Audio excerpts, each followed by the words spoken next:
Hey guys, in this video I'm going to do a full review of the Galaxy Grand Prime device versus the Sony Xperia Z2. So, good phones actually. So this is a high-end phone. This is a budget phone, one of the best budget phones to get at the moment.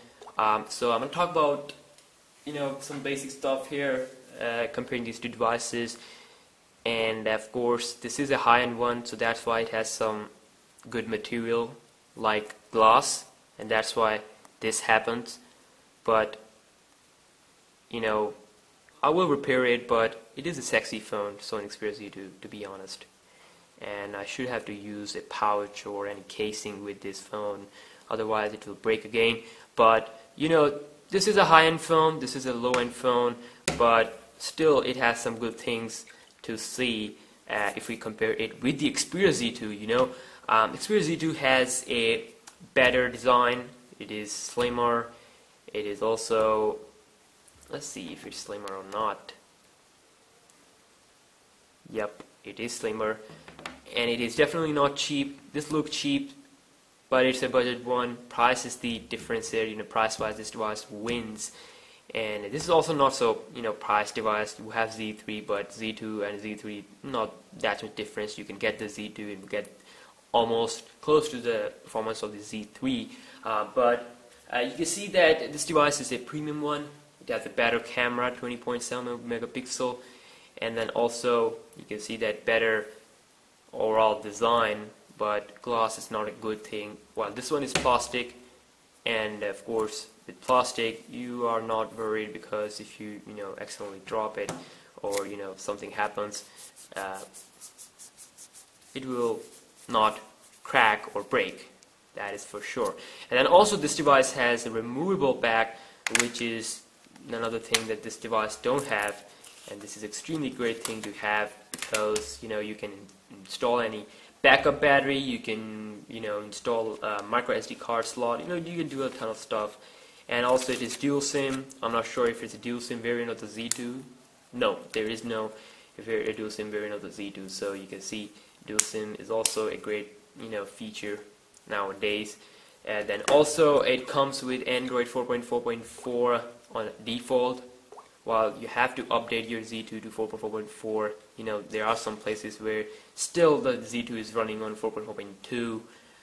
So like in my region, I have to update my Z2 manually, because I didn't got the update.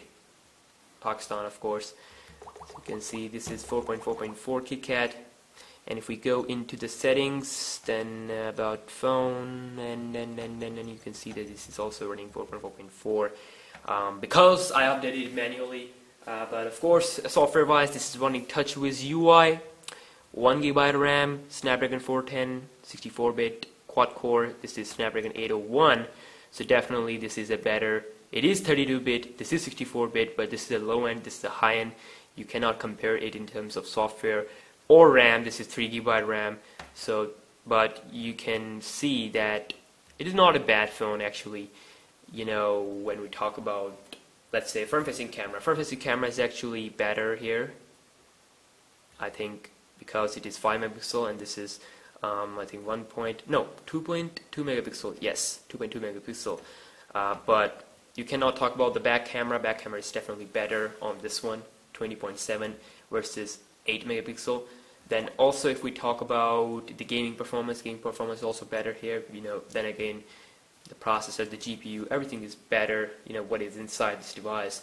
But also if we see the notification center, the TouchWiz has some TouchWiz features.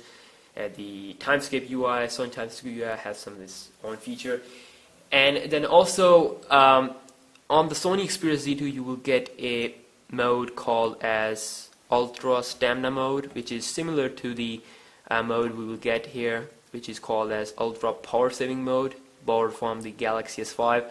Extremely great feature on both of these devices. Whenever you have to get more battery, you can turn on this mode, and you can see that your device will now last 4 days. Now it's just 21%, and my device can last 4 days. That is extremely great thing. And then also same, if I turn it on, you can see 5.5 days with 40% battery. amazing things.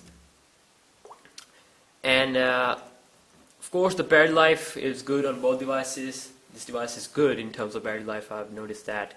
You know, I've used this device and I've noticed that the battery life is good. The draining is not so fast. That is a good thing.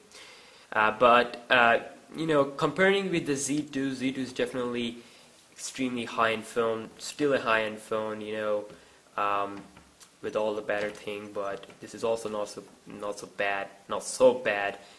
Because even though it's a plastic, but it has some plus points like a removable back and some other stuff.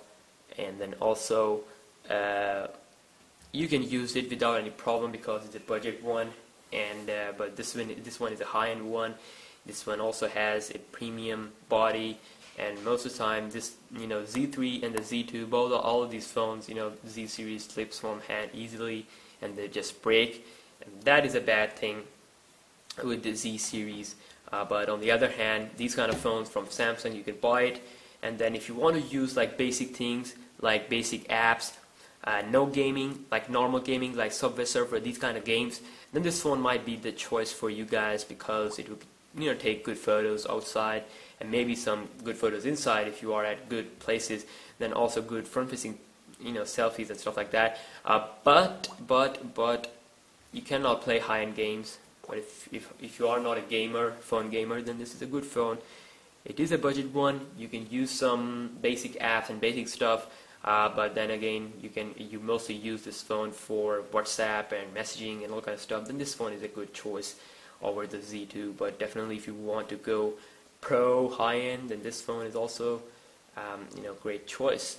So just a quick little comparison. And if you want to know about something, you know, between these devices, or if you want me to make some specific videos for this device, I'll make it for you guys. So I will see you next one. Peace out.